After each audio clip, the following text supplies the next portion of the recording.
Hi guys, welcome to Watch Hobbyist channel. So today I'm going to review the Rolex Daytona. This is the 116520. It's the one previous to the current ceramic model, but very similar. Okay, so if there's one watch that pretty much every person even slightly interested in watches knows about, it's probably the Rolex Daytona. It's not, I would imagine, their most popular watch in terms of sales ever because of the way that they are so limited, but it is easily as well known as, say, a Submariner or what have you. It's a watch that just appeals to both genders.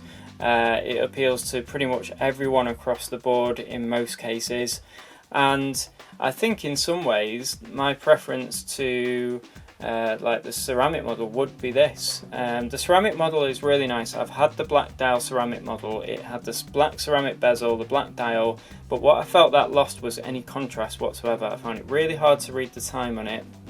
I don't know what it was, but there was a big difference in the way that I saw that model over this model. Now, I was offered this recently by a friend and I agreed to buy it off him. And the watch, as you can see, is in good condition. It's a lovely example of a Daytona, and therefore I think it's well worthy of a review. But in this model, you could give me either the white dial or the black dial, no problem at all. But give me the ceramic and I would absolutely take the white dial over the black dial any day. I think what a lot of manufacturers forget is that we actually want to read the time on our watches. Now this one I find no issue at all. The black dial of the ceramic I did. The white dial of the ceramic, when I've looked at that, I don't.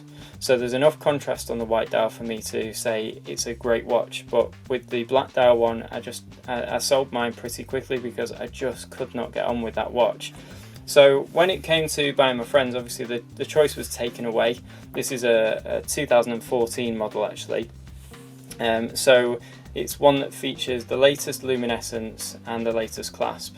The clasp has been around for a good few years now. I think it was 2010 or so they introduced the new clasp, which is basically just the Rolex Easy Link clasp, which just basically has a Easy Link section here. And I don't know what it is. I mean, I actually have a GMT, Rolex GMT with the same clasp, but there is something about the Daytona clasp that has such a click to it and a feel to it. I don't know if it's exactly the same or not, but for some reason it feels like nothing could break this watch. It feels like the most solid, reliable watch you could ever come across and ever imagine coming across. So in terms of its build and its quality, it leaves nothing to the new model at all. It's exactly the same. There is no difference whatsoever, I'm sure. The Daytona is an expensive watch. You expect good quality. You have a great movement inside it, a 70-hour power reserve, full chronograph movement. The only thing that the movement has ever lacked for me is a date. But I think now with Rolex having Tudor as an option and their chronograph models sometimes having a date and things like that, I'm pretty sure that we'll probably never see a date version of the Daytona. And if we did, it would probably create absolute uproar in the Rolex community because it's kind of become part and parcel that the Daytona is just a standard chronograph movement for timing racing and things like that. That's what it was sort of first marketed as. I very much doubt many people use it for timing those sort of scenarios, but that's how it was marketed. You don't need a date if you're just basically timing things with the watch. Now, I'm sure in 2017 we don't need these little screw down crowns on the pushers.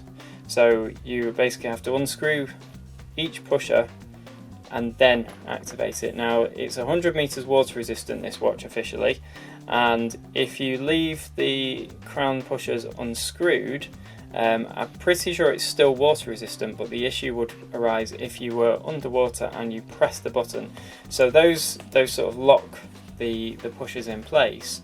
You also have a trip lock crown which has extra seals on it, and therefore, you know, this is a very water resistant watch as long as you screw everything back down. But I think really these are now more aesthetic than anything. So it's a really nice feature. It really is sort of a very vintage feature. And I think if it had pushers instead of the screw down things, then it just becomes another chronograph. So it is nice to have them, but they are a bit impractical. There is no doubt about it. This is the latest model, as I say, that has the Chromolite loom. In terms of the one previous to the ceramic model has the Chromolite loom anyway, but this one actually was the last of the previous model 116520s, which for only about 2 years or so had a blue lume to the dial instead of a green. So I think that that's nice with this model. You know, really, if you like this style with bezel, but you wanted some more up-to-date looks and features, then the last run of these was really the one to get, to be honest. The ceramic model, obviously we expect it has all that stuff, and they will update that with some way, I'm sure, in the future. But as it stands, you know, this for me is probably, I'd say probably my favourite Daytona that I've had the option to own currently. Maybe if I get the white dial ceramic at some point down the line, that will change, but there are the Zenith models of previous in terms of this case shape, and those are great as well, but more for their being sought after. And I think if I had one of those, I'd probably be worried about wearing it because they're irreplaceable once you get one. I did also have a very vintage Daytona, a 6239 from many years ago, which was an absolutely lovely watch, but as I very quickly found out with the vintage Rolexes, they are quite fragile, and it didn't feel like a watch that I could wear every day. So yes, they've lasted 50, 60 years or whatever, however many years they've lasted, but it just felt like a watch that I had to sort of look after and be constantly aware of, rather than something from obviously today where you don't tend to worry about it too much if you knock it, bang it, you know, or do anything like that, which I very rarely do. But it's still, I think that the current version of the Daytona and the last version, this one, are the ones to go for in terms of wearability every day. So in terms of its lug to lug, one thing that I really like about it is its size.